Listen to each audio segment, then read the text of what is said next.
Hey guitar buddies, I hope you're doing really well. Today we're going to look into Edward Van Halen's plectrum style.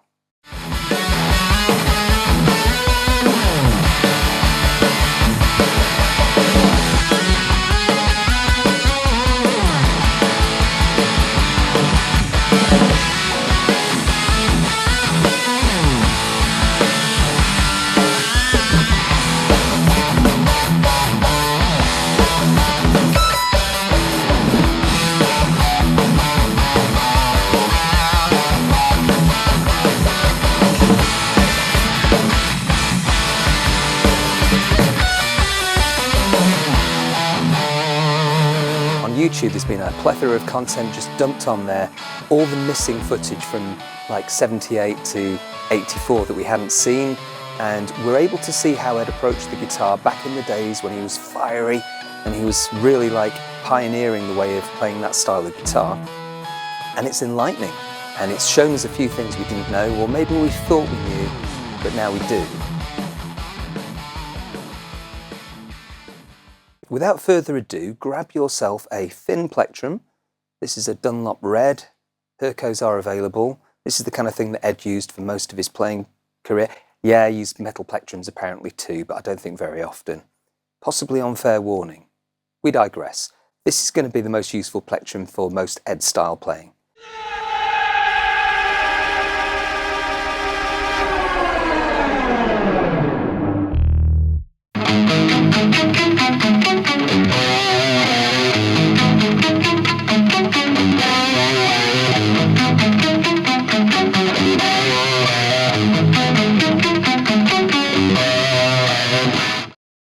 The grip is the big thing. So how did Ed grip his plectrum? Well, here's how I used to grip my plectrum. When I first started, I was holding it with an outstretched first finger and thumb. And that approach sounded fine, seemed to work in the main. But when you started to play faster and you started to get a little bit more aggressive, the pick could rotate in your grip.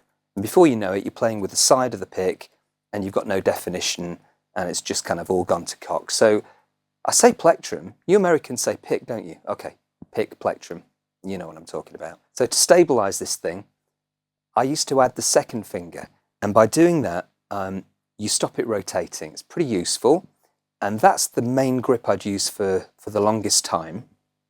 However, looking at the footage of Ed, mostly middle finger grip, and this is kind of something I'd never thought of before. There are lots of reasons why this is very, very good. So let's share them with you.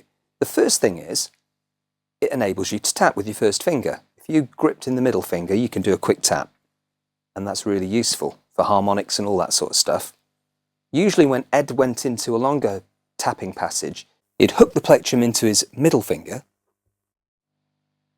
He'd grip the guitar on the top with the thumb and on the bottom with the fourth and fifth fingers. And then he'd have a stable place to start doing his tapping. So you hide that in there, grip on the top. I find it just as easy to keep it gripped in the middle finger, and then you can still hold the bottom of the neck. You haven't got the thumb for the top, but I don't think that's essential. And you can do the same thing.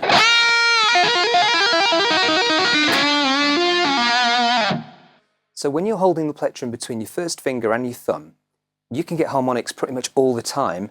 In fact, maybe too much. I don't know if you remember the late 80s into early 90s. All guitarists were just screaming with harmonics. It was kind of distasteful. Ed didn't do that really in the golden period, let's say 77 to 84. He would use harmonics when he wanted them, and when he didn't, he got a solid rhythm sound.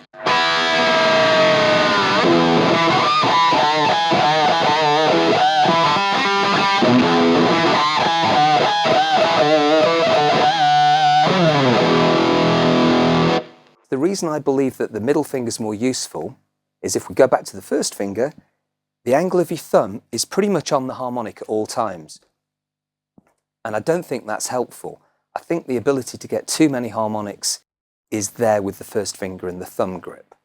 Now, if you move to the middle finger and the thumb, your thumb's at a different angle, especially Ed's, because he had that gammy back bent thumb, right? The hitchhiker's thumb, which I don't have. But it's essentially the same thing, with the middle finger and the thumb, you have to decide to deploy the harmonic. It's like a conscious decision. It's not just going to pop out at any moment.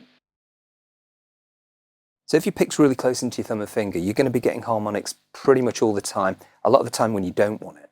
And again, that leads to that kind of over-the-top screamy sound that I think a lot of people found a bit distasteful, put a lot of people off rock guitar. So have a little bit more sticking out. And you'll see Ed, when he does his tremolo picking, he actually has a lot of tip of plectrum sticking out from his grip. So that's something to look into too.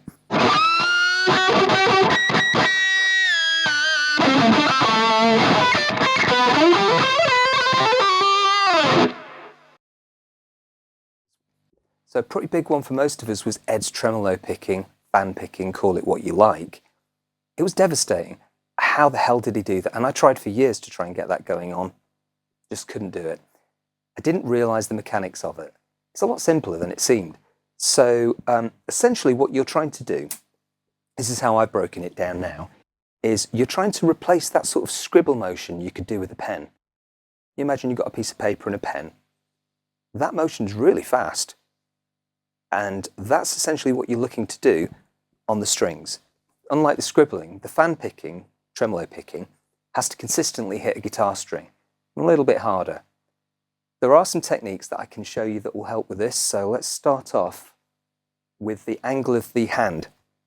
We used to see Ed from an audience perspective when there was camera work or whatever, looking up at him, and it exaggerated the look of his bent right arm.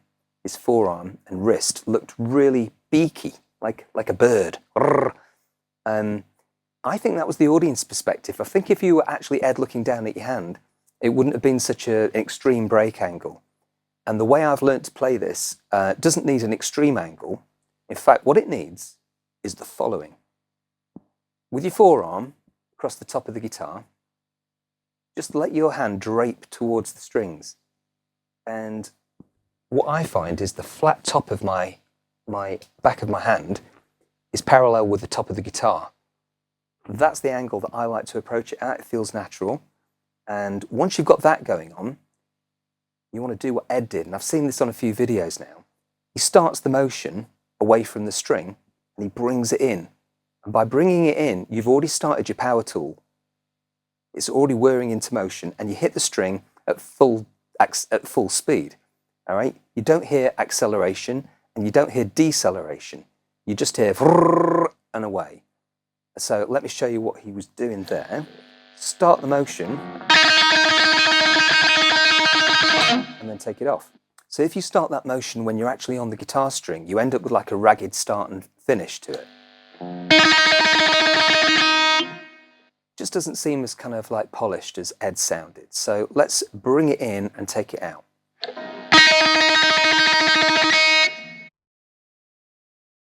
So the next thing to talk about is the angle of your plectrum on the string. So if the tip of the plectrum's facing up towards you and the butt of the plectrum's facing the ground a little,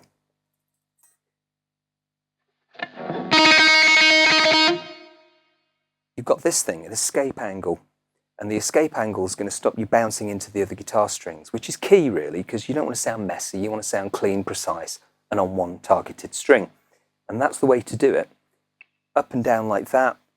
And then you're escaping the B string if you're on the E, or the G string if you're on the B, yada yada. So that's an important thing to build into this. The next thing to think about is Ed's muscularity. He did seem to have extreme fast twitch muscles. What extreme fast twitch muscles, what are these? Well, essentially, it's the fibers in your muscles that allow speed rather than longevity.